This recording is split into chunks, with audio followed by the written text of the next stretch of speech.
Boa noite, meus irmãos, graça e paz, que Deus em Cristo nos abençoe.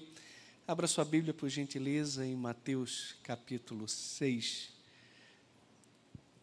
versículo 9 a 13. Já lemos o texto no início do culto, quero ler novamente.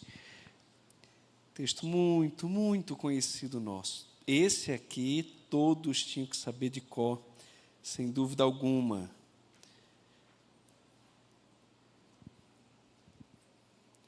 Mateus capítulo 6, verso 9 a 13. Diz assim a palavra do nosso Senhor: Portanto, vós orareis assim: Pai nosso que estás nos céus, santificado seja o teu nome. Venha o teu reino. Faça-se a tua vontade, assim na terra como no céu. O pão nosso de cada dia, dá-nos hoje, e perdoa-nos as nossas dívidas, assim como nós temos perdoado aos nossos devedores. E não nos deixes cair em tentação, mas livra-nos do mal, pois teu é o reino, o poder e a glória para sempre. Amém. Amém. Falei hoje pela manhã que para mim é sempre muito difícil pregar sobre oração, porque eu sou confrontado o tempo inteiro pelo Senhor, porque eu não me considero um homem de oração, apesar de orar todos os dias. A palavra de Deus, ela é marcada por homens de oração. O nosso Senhor Jesus, ele teve a sua vida e o seu ministério marcado por oração. Mas a gente vê os patriarcas orando. Abraão era um homem de oração, Moisés era um homem de oração, foi o líder da nação de Israel.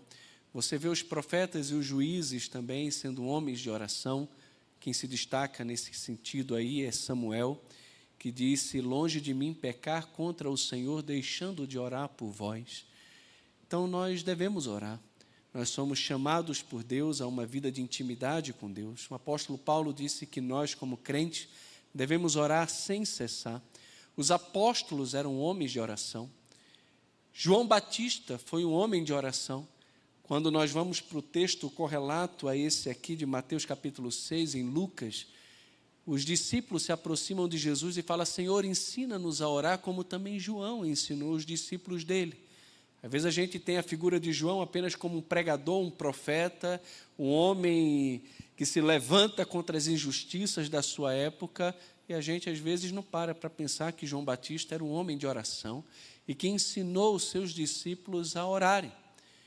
E a oração, meus irmãos, ela faz parte da nossa vida cristã. Perceba que em Lucas, Jesus, ele se dirige aos seus discípulos dizendo: quando orardes, e não se orardes, mas quando orardes, vós deveis dizer assim: Pai nosso. E ele vai dando a oração modelo para a gente aqui. Eu e você devemos orar. A A.W. Tozer disse que se você não ora pelo menos 20 minutos no seu dia, você tem que repensar a sua fé, talvez você não seja um cristão. Martinho Lutero, ele disse que ser cristão sem oração é tão impossível quanto viver sem respiração. A oração é o fôlego da alma. É impossível uma igreja ser saudável se ela é formada por crentes que não oram. Não oram individualmente, não têm uma vida de oração, de intimidade com Deus, na sua disciplina espiritual, na sua dinâmica, na sua caminhada com Cristo.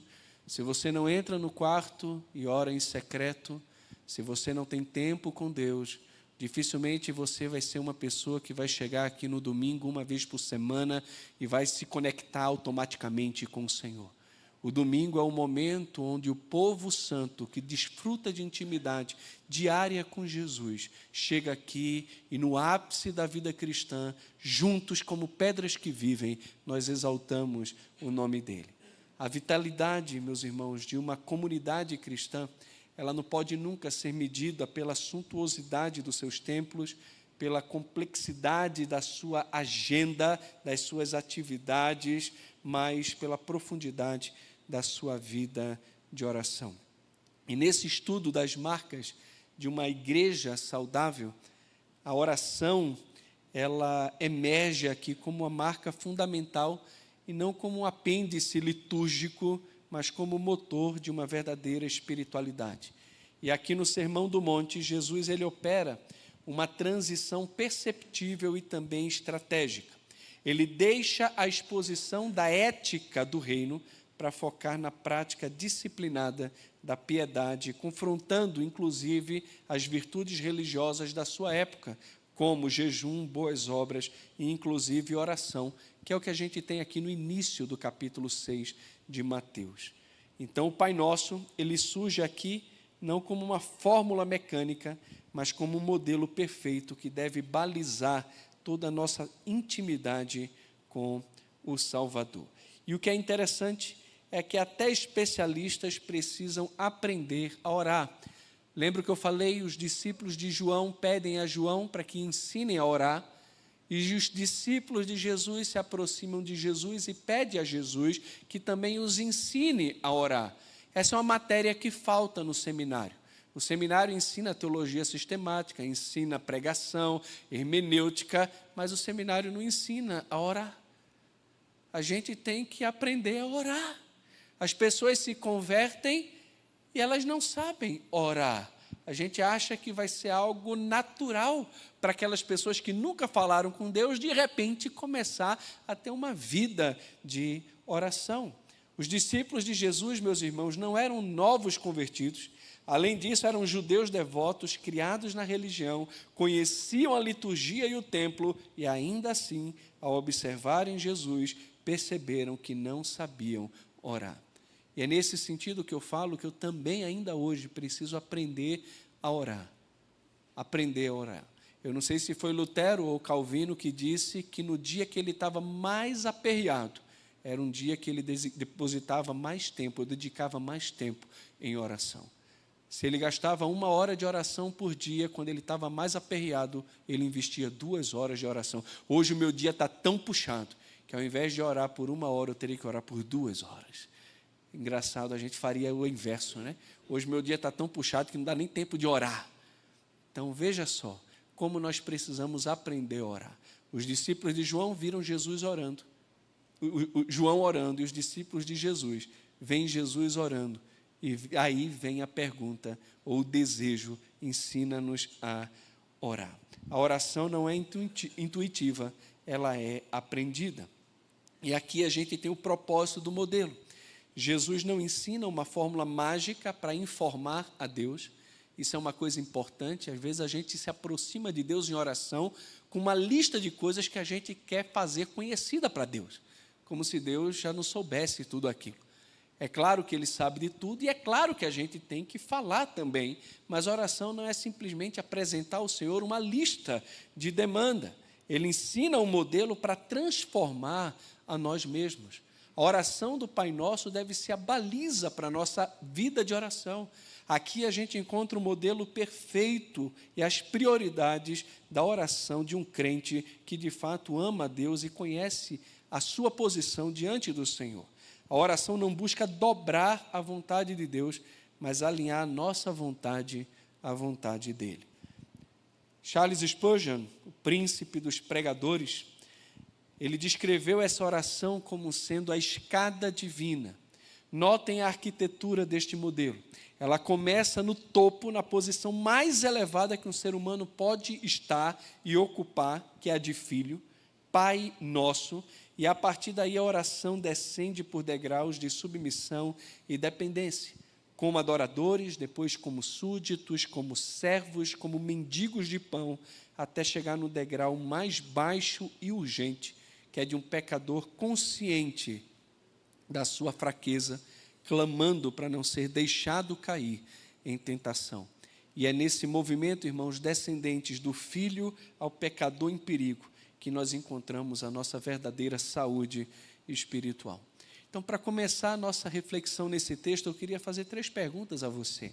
Sua vida de oração é movida por uma consciência real da paternidade divina ou por vãs repetições que buscam informar ou até mesmo convencer a Deus?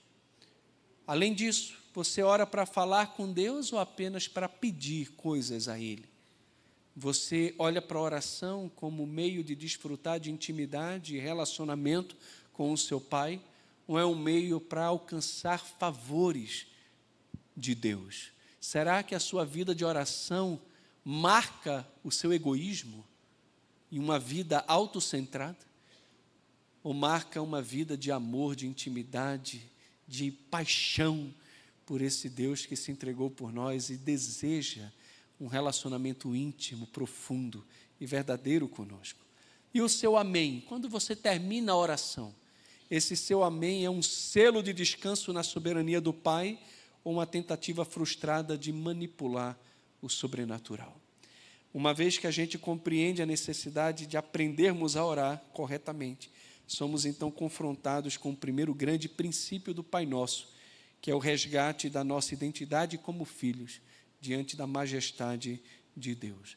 Então, olhando para a oração do Pai Nosso, nós podemos afirmar com certeza, meus irmãos, que o alinhamento vertical, nossa comunhão com Deus, é a base da saúde comunitária.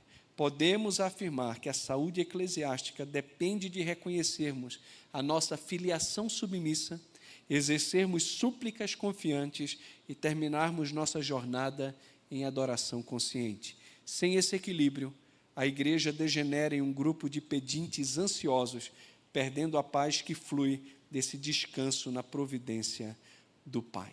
Então a oração começa na glória da filiação e desce até a realidade da nossa necessidade humana. Então o princípio 1 que nós temos aqui é o princípio da filiação submissa. Aqui nós encontramos o equilíbrio perfeito entre intimidade e também santidade. Como Andrew Murray falou, Pai é o novo nome do Novo Testamento para que o Antigo Testamento chama de santo. Você consegue imaginar um judeu na época de Jesus, ou até antes dele, tendo a audácia de se dirigir a Deus como Pai? Você não tem isso no Antigo Testamento. Não tem. Você tem Deus chamando a nação de Israel, em Isaías capítulo 1, de meus filhos. Até o burro conhece o caminho de volta para casa, mas Israel, meu filho, não entende, não vem. Mas nesse sentido de oração, se relacionar ao Deus Santo, ao Deus da aliança, como Pai, isso era algo completamente inadmissível na cabeça de um judeu. E Jesus ensina aqui que Deus é Pai. E através desse amor paternal, que a santidade agora de Deus nos é revelada. Nós somos feitos co-herdeiros com Cristo, mas esse Pai também permanece elevado acima de toda a criação, porque Ele é Pai nosso que está nos céus. Ele tem intimidade conosco. A relação de pai e filho implica em proximidade, em cuidado, em afeição, em proteção, em provisão, mas o termo está no céu torna esse Pai totalmente outro, transcendente, acima de tudo, com toda a autoridade. Salmo 115 vai dizer: no céu está o nosso Deus e tudo faz como lhe agrada. Também em Eclesiastes, a orientação é: quando entrares na casa do Senhor, guarda o teu pé. Sejam poucas as tuas palavras, porque tu estás na terra e Deus está no céu.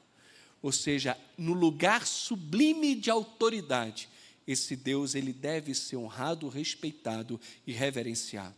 Nós vivemos hoje, irmãos, um tempo em que se perdeu o senso de hierarquia e submissão. Nós vemos crianças tratando seus pais como iguais e perdendo o senso de honra. E esse desrespeito, se a gente não tomar cuidado, acaba se infiltrando também na igreja quando tratamos o Senhor de forma excessivamente casual, esquecendo quem Ele é. Ele é nosso Pai, é verdade, mas Ele continua sendo santo, santo, santo, o Senhor dos exércitos, o grande e temível Deus, aquele que nem mesmo os serafins, querubins, anjo nenhum é capaz de contemplar a sua face. Então nós devemos sim manter sempre na nossa oração aquele temor reverente, aquele respeito santo por quem o nosso Deus é. Então, a verdadeira oração requer confiança de um filho, mas, ao mesmo tempo, o tremor de um súdito. E agora pense comigo, quando nós falamos pai, isso tem muitas implicações. Primeiro, é que se Deus é pai, nós somos filhos. E se somos filhos, devemos entender como isso se deu. Ninguém aqui é filho de Deus no sentido de ter relacionamento com Deus simplesmente porque nasceu. Deus é pai de toda a criação no sentido de criador de tudo. Mas nós nos tornamos filhos de Deus por adoção, por meio de Jesus Cristo. Efésios capítulo 1, versículo 3 vai dizer que Ele nos escolheu nele antes da fundação do mundo, para sermos santos e irrepreensíveis perante Ele, e em amor nos predestinou para Ele, para a adoção de filhos, por meio de Jesus Cristo, a quem seja a glória para sempre. Veja só, a adoção de filhos acontece pela vontade de Deus, mas por meio de Jesus. João 1,12 também diz que Jesus veio para os que eram seus, mas os seus não o receberam, mas a todos quanto o receberam, deu-lhes o poder de se tornarem filhos de Deus, ou de serem feitos filhos de Deus, a saber, os que creem no seu nome, os quais não nasceram da vontade da carne, nem da vontade do homem, nem do sangue, mas nasceram de Deus. Nós somos filhos de Deus, regenerados por Deus, para sermos seus filhos e desfrutarmos de um relacionamento profundo com Ele. Chamar Deus de Pai deve nos lembrar que um preço alto foi pago para que isso pudesse acontecer. Mas é Pai meu, não é Pai nosso. Isso implica que agora estamos como parte de uma família de fé. Uma família que tem laços muito mais fortes, inclusive, do que os laços sanguíneos. Talvez você vai viver por toda a eternidade do lado da pessoa que está do seu lado nesse banco, que confessa Jesus como Senhor, e você não vai ver um parente seu de sangue no céu. Nós somos parte da família de Deus pela fé em Jesus Cristo. E isso deve fazer com que os nossos relacionamentos sejam marcados por amor, perdão e graça. Essa oração também, a forma como ela começa, estabelece a prioridade de todo crente. Na verdadeira adoração, o Pai tem que ser o primeiro e tem que ser tudo. E aqui, o que é que a gente tem? Nós temos Jesus estabelecendo a liturgia da igreja. Os interesses de Deus, o nome, o reino e a vontade dEle devem sempre, sempre, meus irmãos, preceder as carências do homem. Quando buscamos em primeiro lugar a glória de Deus, nós ganhamos a liberdade e também a segurança de apresentar nossas próprias carências. Uma igreja que não santifica o nome de Deus em seu culto jamais terá autoridade em suas súplicas. Aqui Jesus ora, ensinando o povo a orar, os seus discípulos a orarem, para que o nome de Deus seja santificado. A ideia aqui é o desejo de que a reputação de Deus seja preservada e exaltada na igreja.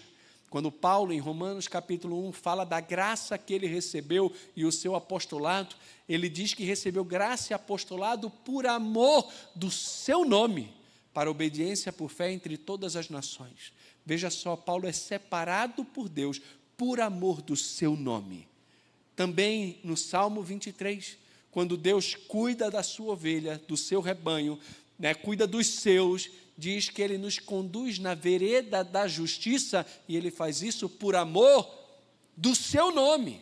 E tudo o que Deus faz, meus irmãos, Ele faz por causa do amor do seu nome. Nome de Deus tem que ser exaltado e santificado, e esse deve ser o desejo do nosso coração. Honrar, glorificar, enaltecer o nome de Deus. Segundo, venha o teu reino. A ideia aqui é de submissão dos nossos impérios pessoais ao governo de Cristo. Ele deve reinar absolutamente sobre os nossos corações, sobre a nossa vida, sobre o nosso lar, sobre o nosso dinheiro, sobre tudo. Senhor, traz o teu reino, reina na minha vida, em todas as áreas, em tudo, reina. Eu sou servo, o Senhor é rei. Eu não tenho domínio sobre as coisas que estão estão no meu alcance. Tudo isso está debaixo do teu reinado. Então venha o teu reino, governa a minha vida como rei, estabelece o teu trono, no meu coração. Olha que coisa linda, irmãos. É isso que deve acontecer. Buscar em primeiro lugar o reino e orar para que o reino venha e alcance a nossa vida hoje, no presente. E querer que o reino seja uma realidade na nossa vida nos faz comprometidos também com a evangelização. Porque hoje, por meio da pregação do Evangelho, todo aquele que se rende a Jesus é transportado do reino das trevas, do império das trevas, para o reino do Filho, do seu amor, para o reino de Jesus. Quem ama o reinado de Cristo e quer ver Cristo reinando, naturalmente, vai conduzir outras pessoas, por meio da pregação do Evangelho, a esse rei. Em terceiro, Jesus diz sobre a vontade de Deus: seja feita a tua vontade. E aqui aponta para o abandono da autonomia. O céu é o padrão e a terra é o campo de prática. A vontade de Deus deve ser feita no céu e na terra. Quando Jesus está no Getsemane, orando, angustiado, suando como gotas de sangue, por 3 vezes ele clama ao Pai: se possível, passa de mim este cálice, mas que seja feita a tua vontade e não a minha. Você consegue orar para que a vontade de Deus seja feita na tua vida? Para quem? A Siri está me atrapalhando aqui sempre. A vontade de Deus tem que ser feita, Senhor, não a minha vontade, mas a tua vontade. Senhor, está acontecendo isso no meu casamento, isso no meu trabalho. Senhor, se possível, me ajuda nisso aqui, mas que seja feita a tua vontade. A tua vontade, não a minha vontade. Como eu falei hoje pela manhã, eu entendo, irmãos, que na oração aqui, o Senhor Jesus, Ele tem 2 sentidos na oração do Pai Nosso, no início dessa oração. Existe uma questão imediata, mas existe também uma questão escatológica. Mateus é um livro escrito para crentes judeus. O público-alvo de Mateus é judeu. Apresenta Jesus como rei. E no início dessa oração, Jesus faz então esse ensinamento: orem falando para Deus que Ele santifique o seu nome, traga o seu reino e faça a sua vontade. Isso está diretamente relacionado à profecia de Ezequiel, no capítulo 36, quando Deus repreende a nação de Israel, porque ela profanou o seu nome entre as nações. E Deus então promete que vindicaria a santidade do seu nome entre todas as nações. Ezequiel 36, versículo 22 diz assim: dize, portanto, à casa de Israel: assim diz o Senhor Deus, não é por amor de vós que eu faço isso, ó casa de Israel, mas pelo meu santo nome, que profanastes entre as nações, para onde fostes. Vindicarei a santidade do meu grande nome, que foi profanado entre as nações, o qual profanastes no meio delas. As nações saberão que eu sou o Senhor, diz o Senhor Deus, quando eu vindicar a minha santidade perante elas. Tomar-vos-ei de entre as nações, e vos congregarei de todos os países, e vos trarei para a vossa terra. Então aspergirei água pura sobre vós e ficareis purificados. De todas as vossas imundícias e de todos os vossos ídolos vos purificarei. Dar-vos-ei coração novo, porei dentro de vós espírito novo. Tirarei de vós o coração de pedra e vos darei coração de carne. Isso aqui tem a ver com os termos da nova aliança, meus irmãos. Tá? Você pode ver isso depois em Ezequiel 11 também, versículo 19 e 20. Ele diz: porei dentro de vós o meu espírito e farei que andeis nos meus estatutos, guardeis os meus juízos e os observeis. Habitareis na terra que eu dei a vossos pais. Vós sereis o meu povo e eu serei o vosso Deus. Livrar-vos-ei de todas as vossas imundícias. Farei vir o trigo e o multiplicarei, e não trarei fome sobre vós. Multiplicarei o fruto das árvores e a novidade do campo, para que jamais recebais o opróbrio da fome entre as nações. Então vos lembrareis dos vossos maus caminhos e dos vossos feitos que não foram bons. Terei nojo de vós mesmos, por causa das vossas iniquidades e das vossas abominações. Não é por amor de vós, fique bem entendido, que eu faço isto diz o Senhor. Envergonhai-vos e confundi-vos por causa dos vossos caminhos, ó casa de Israel. Assim diz o Senhor Deus, no dia em que eu vos purificar de todas as vossas iniquidades, então farei que sejam habitadas as cidades e sejam edificados os lugares desertos. Quando isso vai acontecer? Quando Deus purificar a nação de Israel, que profanou o nome dele entre outras nações. Lavrar-se-á a terra deserta, em vez de estar desolada aos olhos de todos os que passam. Disse-á, esta terra desolada ficou como o jardim do Éden. As cidades desertas, desoladas e em ruínas, estão fortificadas e habitadas. Olha a comparação que ele faz aqui. De uma restauração tal que a comparação que se faz é do jardim do Éden, é do paraíso de Deus. Então as nações que tiverem restado ao redor de vós saberão que eu, o Senhor, reedifiquei as cidades destruídas e replantei o que estava abandonado. Eu, o Senhor, disse e farei. O que é que Jesus está dizendo agora para os judeus que conheciam essas profecias? Quando vocês forem orar, não deixem de orar lembrando das promessas que Deus fez sobre a vida de vocês e sobre a nação.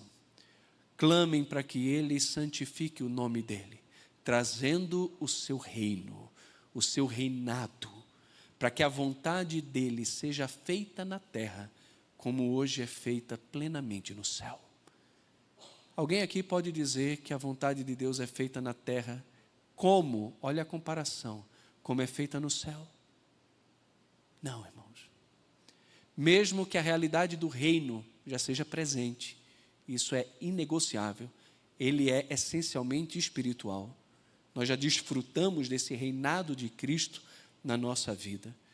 Mas quem aqui pode afirmar com certeza que também não tem desonrado o nome dele na forma como vive, nos tropeços que comete? Quem aqui pode dizer que faz a vontade de Deus sempre, que nunca erra? Só Jesus podia dizer isso. Aquele que me enviou está comigo, não me deixou só, porque eu faço sempre tudo aquilo que lhe agrada. Jesus poderia dizer isso. Ninguém de nós pode. Nós não fazemos a vontade de Deus sempre.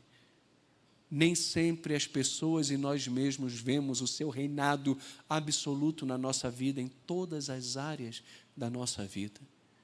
O Senhor Jesus reina sobre o teu bolso? Reina? Ele reina na tua família, no teu casamento, Ele reina. Quando tem conflito, você se submete à vontade dEle e faz o que Ele manda. A sua agenda segue as prioridades do Rei. Irmãos, nós vivemos buscando esse reinado de Deus pleno na nossa vida e de forma cada vez mais crescente. Mas vai chegar um tempo, porque o Senhor disse e porque o Senhor fará, que Ele mesmo trará o seu reino e santificará Ele mesmo o seu nome e fará tudo o que prometeu.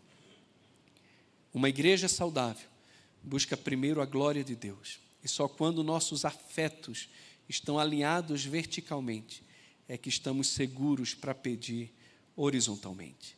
E então entramos no segundo princípio da oração do Pai Nosso, que são as súplicas confiantes. Jesus, Ele nos convida a trazer nossas necessidades, mas sem o desespero de quem duvida do caráter do doador. E as nossas necessidades envolvem o pão, o perdão e a proteção, que aponta para o cuidado físico, emocional e também espiritual. O pão aponta para o sustento e saúde, o perdão para a culpa e para a paz, e a proteção da tentação e também do maligno. Quando pensamos no pão de cada dia, isso é uma cura para a ansiedade, para a preocupação. Jesus está dizendo: o pão nosso cotidiano, o de cada dia, dá-nos hoje. Irmãos, isso exige confiança na providência de amanhã. Senhor, me dá o pão de hoje, me dá o pão de amanhã. Irmãos, eu e você, nós oramos para que Deus nos dê o pão da vida inteira já. Não é não? Esses dias não, há muito tempo que eu fico ouvindo sobre investimento.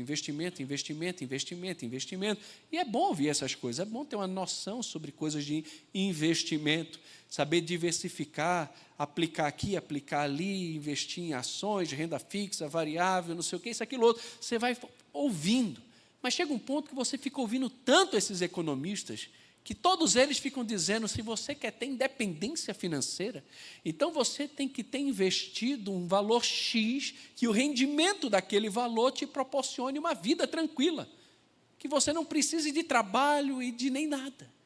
Mas vem cá, o que é que a gente precisa para a vida? O mundo diz que nós precisamos de muita coisa. Paulo diz, tendo o que comer e com o que vestir, estejamos contentes. Quem aqui pode se aposentar agora já? Tem o que comer, tem o que vestir, pode aposentar. Tem o pão do dia, está ótimo. Isso aqui nos lembra o maná. Quando o povo estava no deserto, Deus supriu o maná. Eu não sei se minha esposa ia gostar muito, porque disse que tinha um gostinho de coentro, né? A Aline não gosta de coentro, tá? Se você convidar a gente, não coloque coentro na comida. Minha esposa não gosta de coentro, mas o maná era de coentro, ela tinha que engolir o maná. Mas isso também que tinha um gostinho de mel ali no meio, né? Então vai que disfarçava um pouquinho de coentro. Pernambucano ama coentro, né? A gente bota coentro em tudo. Mas ali não gosta de coentro. Mas o pão que Deus dava para o povo no deserto, tinha coentro. E tem que comer. É o que tem. Mas ninguém pode dizer, ele não supriu a necessidade do povo. E dia após dia o maná era dado. Dia após dia. E quem pegasse hoje para comer amanhã, no outro dia estava podre. Porque a ordem de Deus era comer e colher todo dia. O que Jesus está ensinando a mim e a você é focar no presente e deixar o amanhã para Deus. É focar no provedor e não na provisão. Meus irmãos, quantas vezes a gente peca contra o Senhor, focando na nossa provisão e não no nosso provedor. Coloquei aqui a ilustração do cachorro e a mesa, porque eu me lembro do Luke, quando ele era pequeno. Lá em casa a gente tem uma mesa de vidro, e eu estava sentado na mesa, e eu ficava brincando com ele, mostrando a comida. E ele não tinha noção de que ali era um tampo de vidro, e ele pulou e meteu a cabeça na mesa.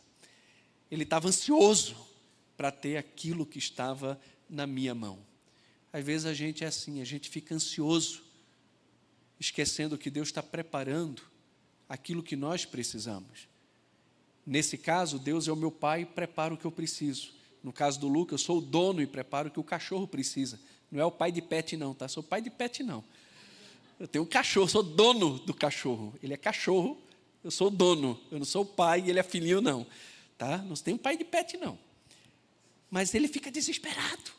Ele quer comida, ele bate a cabeça. Eu disse, calma, cara. Vai faltar comida para você, não. A ração está preparada para você. Todo dia vai ter ração para você.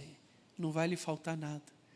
E Jesus está dizendo, foque no que é necessário, foque no dia, foque na certeza da provisão que Deus vai trazer para você. Além do mais, ele ensina a orarmos falando sobre o perdão dos nossos pecados. Perdoa as nossas dívidas. O pecado é um capital, é uma dívida que não temos capital para pagar. E R.C. Sproul, ele ensina a confissão como uma declaração de falência moral, mas ele faz essa distinção entre atrição, que é o medo da punição, como o criminoso teme a cadeia ou a prisão, com a contrição, que é a tristeza por ofender o amor de Deus, como no caso do filho arrependido ali no Salmo 51. Tem gente que chora, não porque está arrependido, mas por causa da consequência que virá sobre a sua vida. Isso é atrição. Não é isso que Deus quer. Deus quer contrição. Contrição. Perdoa as minhas dívidas. Eu tenho ofendido a tua santidade. Eu não tenho feito a tua vontade. Eu tenho orado para que o Senhor santifique o teu nome, mas eu mesmo não tenho santificado o teu nome na minha vida. Eu tenho pedido para vir o teu reino, mas eu insisto em reinar em várias áreas da minha vida.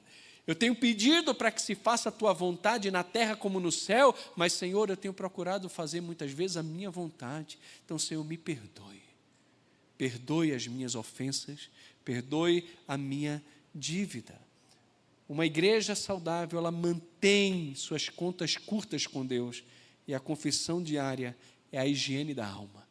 Eu e você, irmãos, precisamos diariamente, constantemente, pedir ao Senhor que perdoe os nossos pecados. Perdoe os nossos pecados. Agora, o que é interessante aqui? O interessante aqui é que ele diz: Senhor, perdoa as nossas dívidas, assim como temos perdoado os nossos devedores. Então, veja só, existe uma coisa clara aqui. Deus me perdoa da mesma forma que eu perdoo o meu próximo. Ok, mas eu não posso imaginar, meus irmãos, que Deus usa a minha vida como padrão para o seu perdão. É exatamente o inverso. O que Jesus está falando para discípulos, para pessoas que já podem chamar Deus de Pai, porque já foram perdoados pelo sangue de Cristo. Veja só, porque eu recebi o perdão de Deus, é que agora eu posso perdoar o meu irmão. Paulo deixa isso claro: perdoai-vos uns aos outros, como Deus também em Cristo vos perdoou. O padrão é o perdão de Deus em Cristo. Uma vez que eu tenho Cristo como modelo perfeito de amor e de perdão, eu então posso agora, consciente do amor recebido e da dívida perdoada no passado, perdoar também aquele que me ofende e que me deve. E isso então se torna uma evidência, uma constatação de que aquele que está pedindo para Deus perdoar a dívida é alguém que também, por ser perdoado, perdoa. É inadmissível você pensar em alguém que é um crente genuíno, que recebeu o perdão de Deus, viver uma vida de não perdão, de mágoa, e não de resolução de conflito e construção de comunhão, principalmente na comunidade dos santos. Eu e você devemos viver uma vida de perdão. Reconhecer as nossas falhas diante de Deus, mas também sermos generosos, misericordiosos e graciosos com aquele que nos deve. Lembre da parábola lá que Jesus conta em Mateus 18, quando um homem tem uma dívida enorme com o rei, e o rei manda chamá-lo, e ia tomar ele, prender ele, esposa, vender esposa e filho como escravo, e ele clama ao Senhor e chora e diz: sê paciente comigo e tudo te pagarei. Impossível de pagar a dívida que ele tinha, mas porque ele se compadeceu, porque ele chorou, porque ele clamou, diz que o rei então se compadeceu dele e perdoou a dívida. O que é que ele fez? Ele saiu dali, viu um dos seus conservos que devia apenas 100 denários, 50 denários, uma miséria, 3 meses dava para pagar. E ele pula no pescoço do cara, começa a apertar, sufocar o homem e diz: paga o que me deve. E diz que o homem agiu da mesma forma que ele agiu. Prostrou-se aos pés, clamou: sê paciente comigo e tudo te pagarei. E diz o texto que ele não quis fazer isso. Então o senhor daquele servo mandou chamá-lo e diz: ô homem, eu te perdoei aquela dívida toda porque você suplicou a mim. Não deverias tu ter feito a mesma coisa com o teu conservo? Agora vá e vai ser entregue aos verdugos, você será preso até que toda a sua dívida seja paga. Perdoar, meus irmãos, é libertar um prisioneiro e depois descobrir que esse prisioneiro era você mesmo.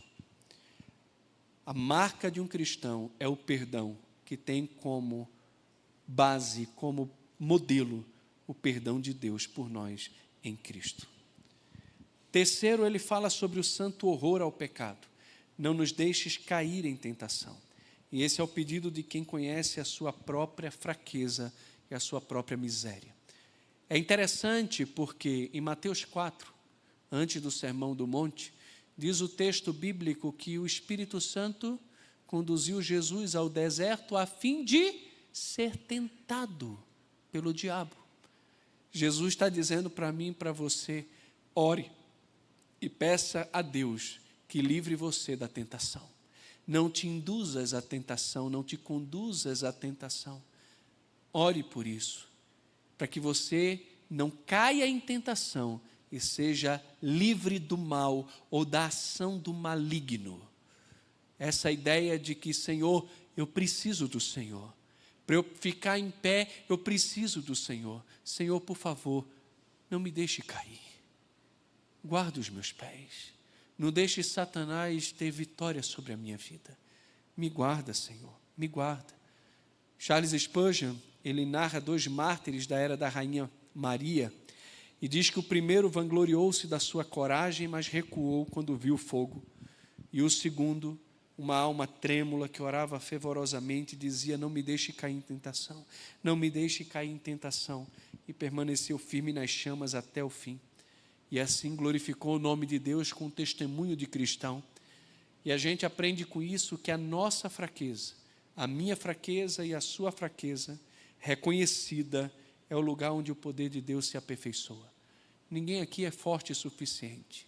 Nós precisamos do poder de Deus, da ajuda de Deus, para resistirmos à tentação e não cedermos ao maligno e nem ao mal.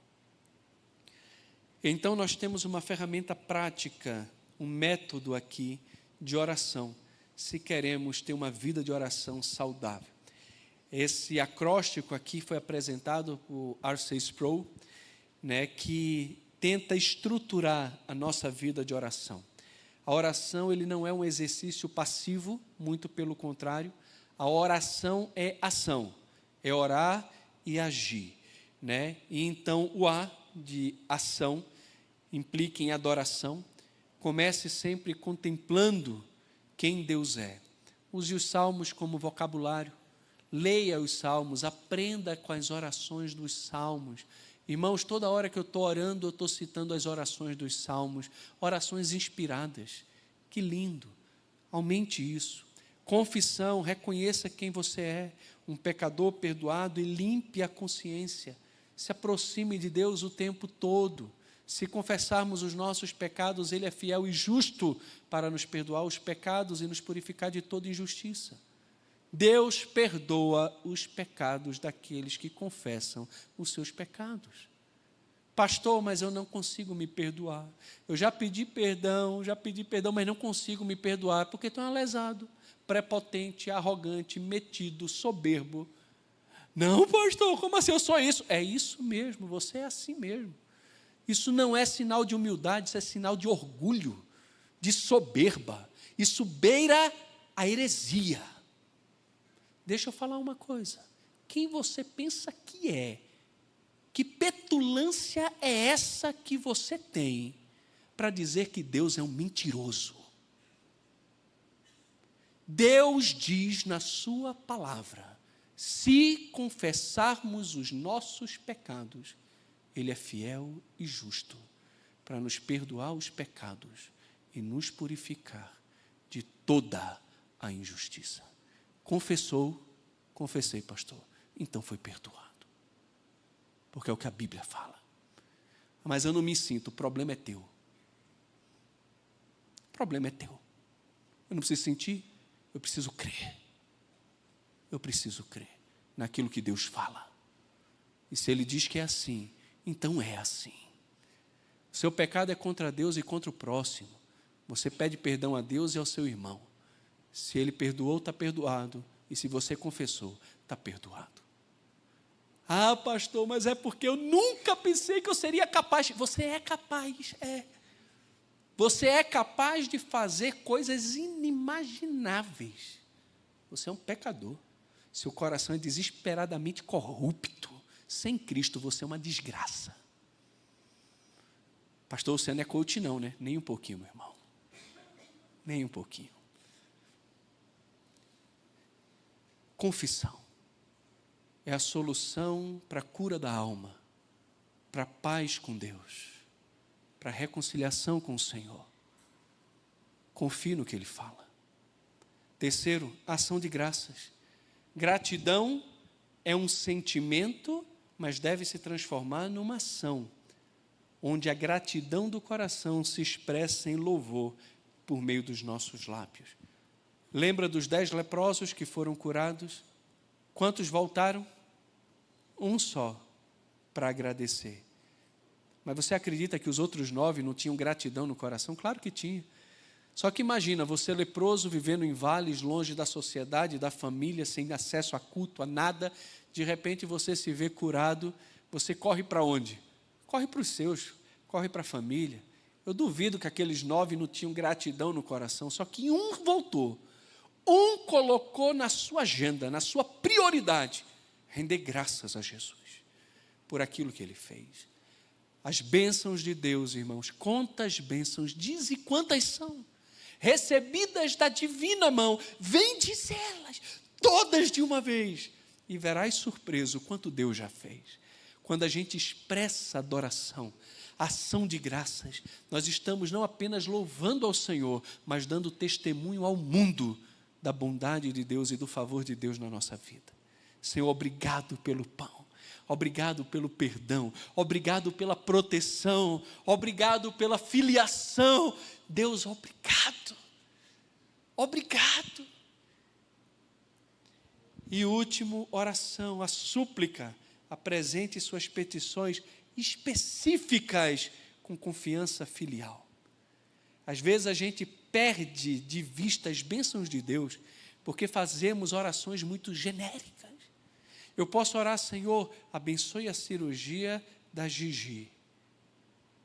E a cirurgia é abençoada. E eu posso render graças a Deus, Senhor, obrigado, porque o Senhor ouviu especificamente a nossa oração. A gente pode orar de forma específica por tantas coisas e ver Deus agindo em cada uma delas.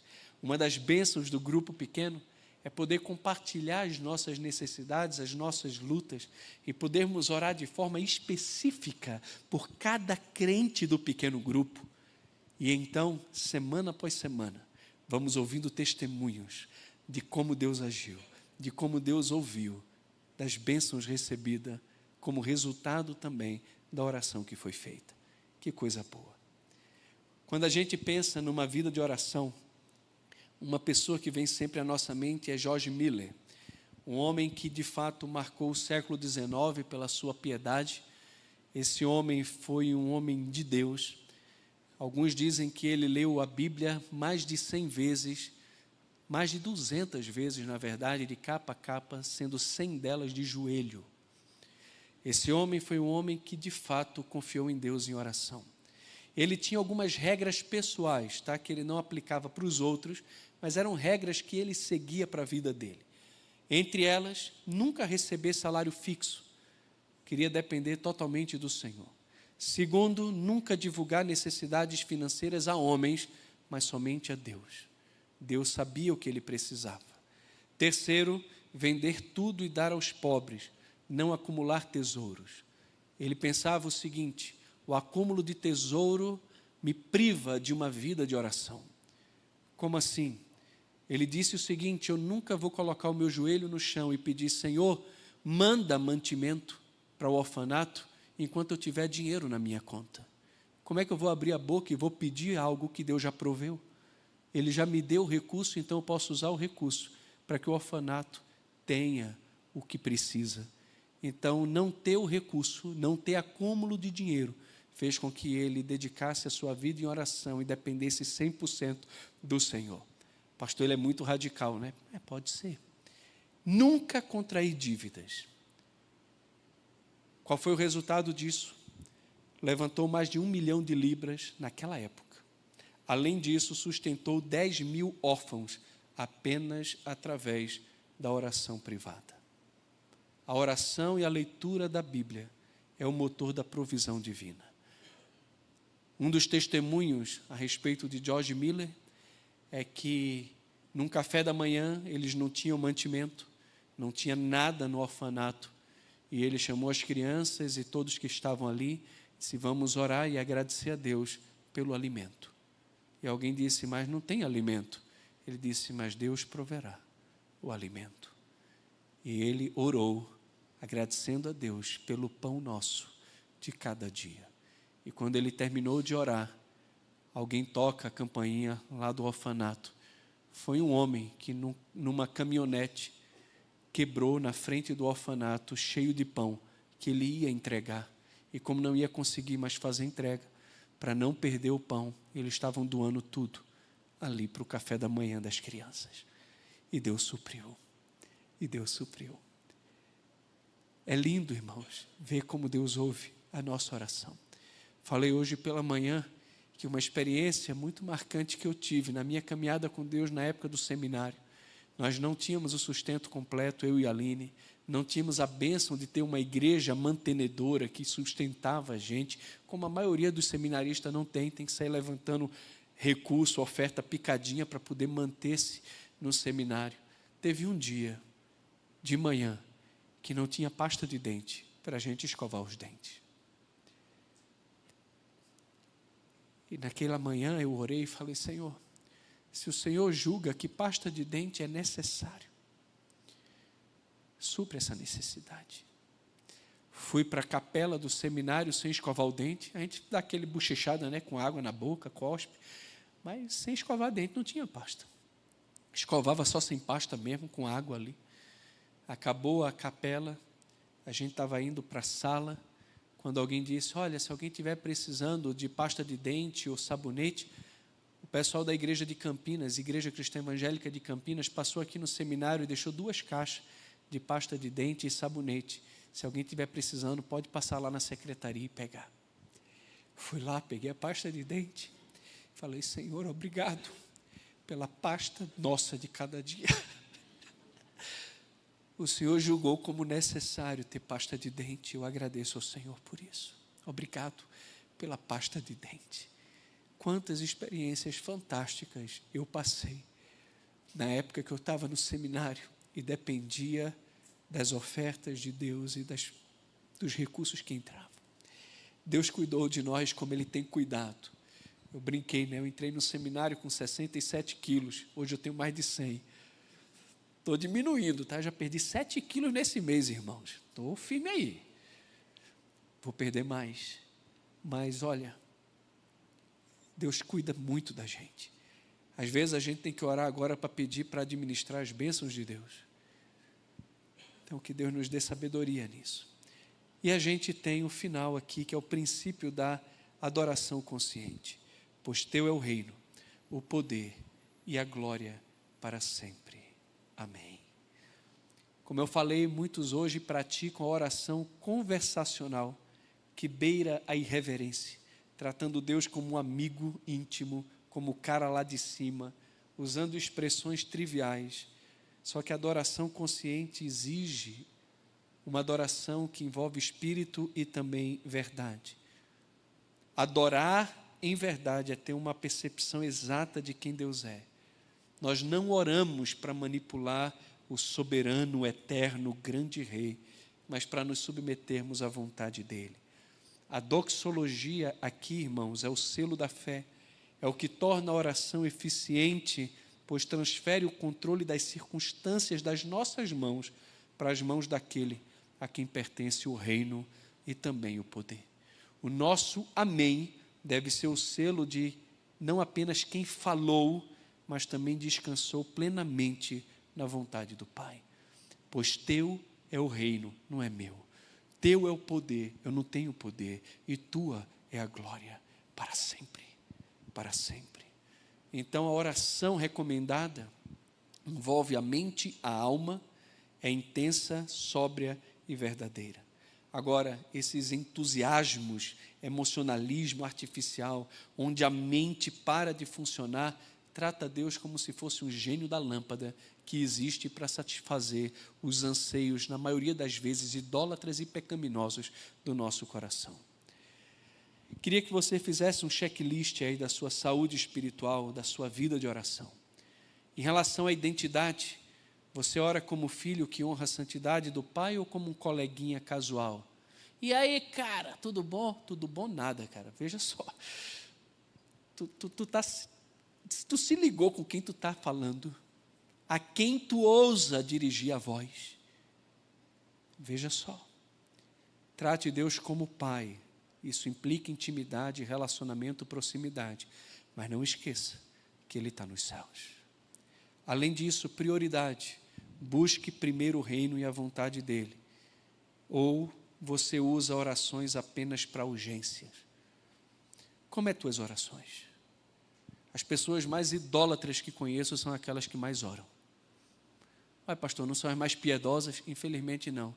Porque quando eu ouço o conteúdo das orações dessas pessoas, eu vejo que são carnais e que as orações delas não têm nada a ver com a dos profetas, com a de Jesus, com a dos apóstolos, com os homens de Deus, que priorizam o reino, a santidade, a vontade de Deus.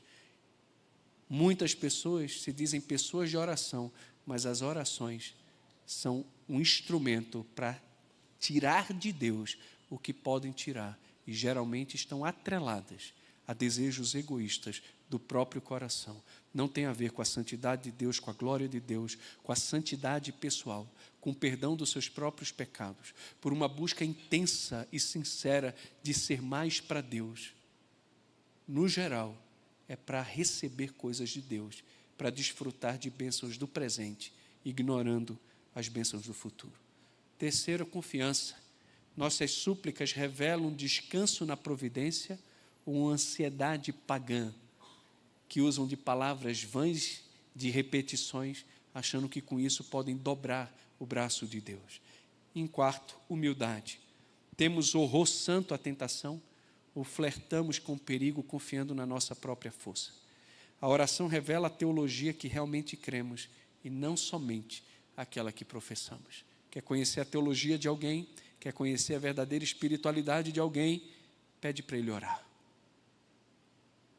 Pede para orar. Está vendo como eu e você precisamos pedir também? Senhor, ensina-me a orar. Eu preciso aprender a orar. Preciso. E por que a oração muda a igreja, irmãos? A oração não muda o propósito eterno de Deus. Ela muda a igreja para que se encaixe nesse propósito. Quando oramos, vem o teu reino, estamos alistando nossa comunidade na agenda do céu. O poder não está na nossa eloquência, mas na autoridade de quem nos ouve. A oração é o abandono dos nossos desejos e a rendição à vontade daquele que cura e sustenta o universo. Então, termino fazendo um convite para você, que a nossa igreja não seja apenas conhecida por aquilo que ela faz, mas por quem ela busca. Hebreus 4,16 diz: acheguemo-nos, portanto, confiadamente junto ao trono da graça, a fim de recebermos misericórdia e acharmos graça para socorro em ocasião oportuna. Não espere o domingo, feche a sua porta hoje mesmo, e o Pai que te vê em secreto te recompensará. Que eu e você sejamos encontrados diante de Deus com mais frequência em oração e orando seguindo o modelo do nosso Senhor. Adoração, confissão, ação de graça e petição. Deixa a petição lá depois, tá? Adora primeiro, exalta primeiro, confessa a tua necessidade primeiro. Amém. Que Deus nos abençoe. Vamos orar. Pai, muito obrigado pela tua palavra, exaltado e engrandecido seja o teu nome. O Senhor é o nosso Pai, é o nosso Rei, é o nosso Salvador. Confiamos em Ti, descansamos no Senhor. Nos ajude a orar, Senhor. Nos ensine a orar. Como o Senhor nos ensinou os seus discípulos, que por meio da Tua palavra possamos orar de forma mais bíblica, mais espiritual, mais centrada no Senhor, na intimidade com o Senhor. E menos, ó Deus, pensando nas nossas próprias cobiças, nas nossas ambições, nas nossas necessidades. Que possamos aprender a orar com Jesus, com os apóstolos, com os grandes homens e mulheres de Deus, que servem para nós como inspiração para uma vida de oração. Peço por mim mesmo, me ajuda a ser um homem mais dedicado à oração. Me ensina a orar, Senhor. Me ensina a orar. Me dá alegria de passar mais tempo com o Senhor em oração. Preciso do Senhor. Acredito que todos nós aqui precisamos do Senhor.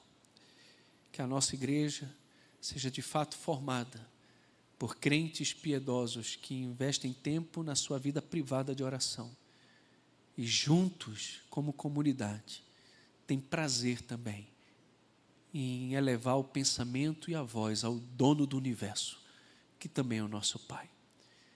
Nos encontre, ó Deus, em intimidade profunda com o Senhor. Queremos ter relacionamento verdadeiro com o Senhor, por meio de Jesus, por meio da oração. No nome do teu Filho que eu oro. Amém.